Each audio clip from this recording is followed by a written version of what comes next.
اور اگر کوئی شخص کنوارا ہے، اگر وہ پڑھے تو اسے شادی کے اثرات یا آسانی میسر آ جائے گی۔ بسم اللہ الرحمن الرحیم، الحمدللہ رب العالمین، وما ارسلناک الا رحمۃ للعالمین۔ بعد از خدا بزرگ توئی قصہ مختصر۔ ناظرین، پروگرام فکر سکون کے ساتھ آپ سب کے سکون کی فکر لیے میں ہوں آپ کا میزبان اظہر اقبال صابری۔ آج میں سورہ یاسین کی کچھ ایسی 10 برکات آپ کو بتانے والا ہوں جو شاید آپ نے پہلے کبھی نہ سنی ہو، لیکن اس سے پہلے اگر آپ نے ہمارے چینل کو سبسکرائب نہیں کیا، ایک اچھی معاشی اور معاشرتی فلاح کے لیے یقیناً اور ذہنی سکون کے لیے جو وظائف آپ کو بتائے جاتے ہیں، آپ یقیناً ہمارے چینل کو ضرور سبسکرائب کر لیجیے۔ ناظرین، حضور سید الانبیاء محمد مصطفیٰ صلی اللہ علیہ وآلہ وسلم نے مولا علی کرم اللہ وجہ الکریم کو ارشاد فرمایا کہ مولا علی سے کہ یاسین شریف پڑھا کرو، اس میں تمہیں 10 برکات نصیب ہوں گی، میسر آئیں گی۔ ایک برکت جو پہلی ہے وہ اگر کوئی شخص بھوکا ہے، اگر وہ پڑھے گا تو سیر ہو جائے گا، اور اگر کوئی شخص پیاسا ہے تو اسے سیراب کر دیا جائے گا۔ نمبر 3، اگر کوئی شخص بے لباس ہے تو اسے لباس مہیا کر دیا جائے گا، اور اگر کوئی شخص کنوارا ہے، اگر وہ پڑھے تو اسے شادی کے اثرات یا آسانی میسر آ جائے گی۔ خوف میں مبتلا شخص اگر کوئی پڑھے گا تو وہ خوف سے نجات پا جائے گا، اور اگر کوئی شخص قید میں پڑا ہے اور قید سے رہائی چاہتا ہے، اگر وہ شخص پڑھے گا تو اسے قید سے خلاصی عطا کی جائے گی۔ اور اگر کوئی شخص مسافر ہے تو وہ سفر پر جانا چاہتا ہے، اس کو مدد کی ضرورت ہے، اور اگر وہ سورہ یاسین کی تلاوت کرے گا تو اس کی مدد یقیناً اللہ کی طرف سے ضرور کی جائے گی۔ جس کا سامان گم ہو گیا ہے، اگر وہ سامان کی واپسی چاہتا ہے تو وہ سورہ یاسین کی تلاوت کرے، انشاءاللہ اسے سامان واپس میسر کر دیا جائے گا۔ اور ناظرین محترم، نمبر 9 ہے کہ مریض پڑھے تو اسے یقیناً شفا یابی عطا کی جائے گی، اور اگر کوئی شخص میت کے پاس پڑھے گا تو یقیناً عذاب قبر سے اس میت کو عذاب قبر سے اسے تخفیف کر دیا جائے گا، اس کے لیے آسانی کر دی جائے گی۔ یوں تو سورہ یاسین کی بہت سی برکات ہم نے سنی ہے۔ سورہ یاسین کو قرآن کا دل کہا جاتا ہے۔ سورہ یاسین نبی کریم رؤوف الرحیم صلی اللہ علیہ وسلم اکثر معمولات میں پڑھا کرتے تھے، اور صحابہ اکرام کو بہت زیادہ پڑھنے کے لیے اس کے لیے فرمان جاری کیا کرتے تھے۔ ناظرین دیکھیں، ایک سورت کی بہت زیادہ فضیلت، لیکن کامل یقین اور ایمان ہونا بہت ضروری ہے۔ جب آپ کامل یقین کے ساتھ اللہ رب العزت پر توکل کرتے ہوئے جب کسی چیز کو پڑھتے ہیں، اور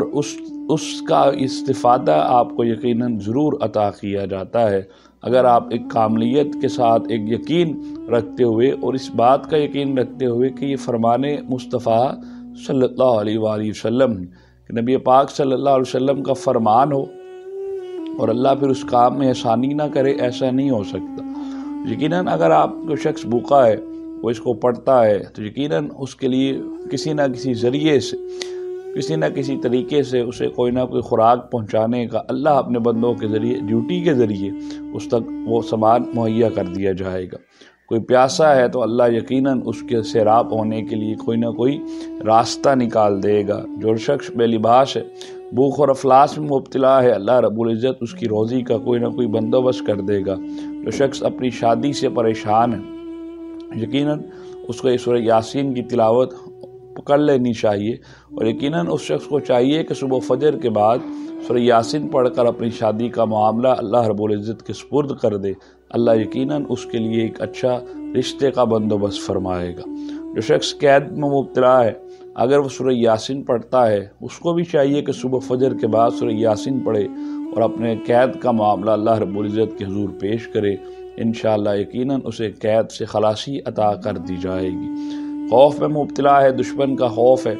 آپ سورہ یاسین کی تلاوت کریں، خوبصورت انداز میں کریں، اللہ سے لو لگاتے ہوئے کریں، یقیناً آپ کے اوپر سے جو خوف اور جو غلبہ ہے وہ اتر جائے گا۔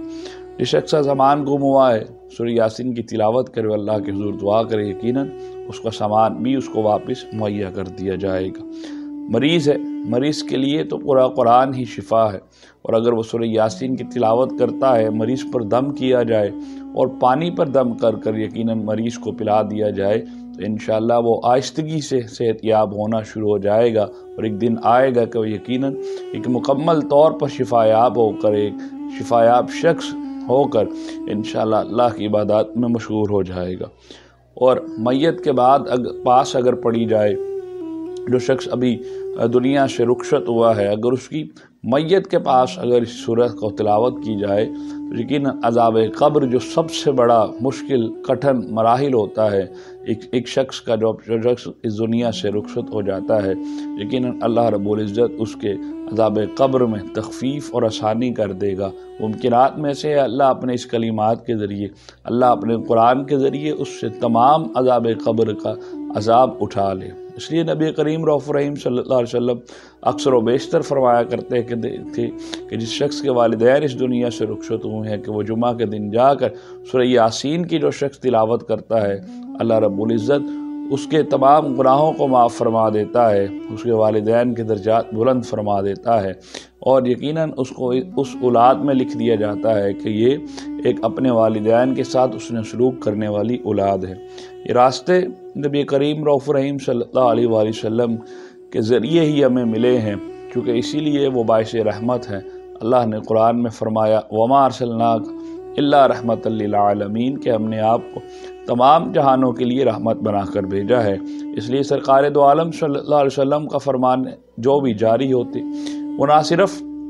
موجودہ اصحاب، نہ صرف موجودہ لوگوں کے لیے ہوا کرتے تھے، بلکہ وہ تمام امت کے لیے، بعد میں آنے والی امت کے لیے جو ابھی تک چل رہی ہے اور قیامت تک جاری و ساری رہے گا یہ سلسلہ، ان سب کے لیے تھی، آپ سب کے لیے، ہم سب کے لیے تھی۔ ہمیں چاہیے کہ ہم ان تمام چیزوں سے خود بھی استفادہ حاصل کریں، لوگوں کو بھی بتائیں، جہاں تک ممکن ہو سکے لوگوں تک اس پیغامات کو پہنچائیں اور زیادہ سے زیادہ ان چیزوں سے فائدہ حاصل کر سکیں۔ اجازت دیجیے فکر سکون کی ٹیم کے ساتھ اپنے اس میزبان کو۔ السلام علیکم ورحمۃ اللہ وبرکاتہ۔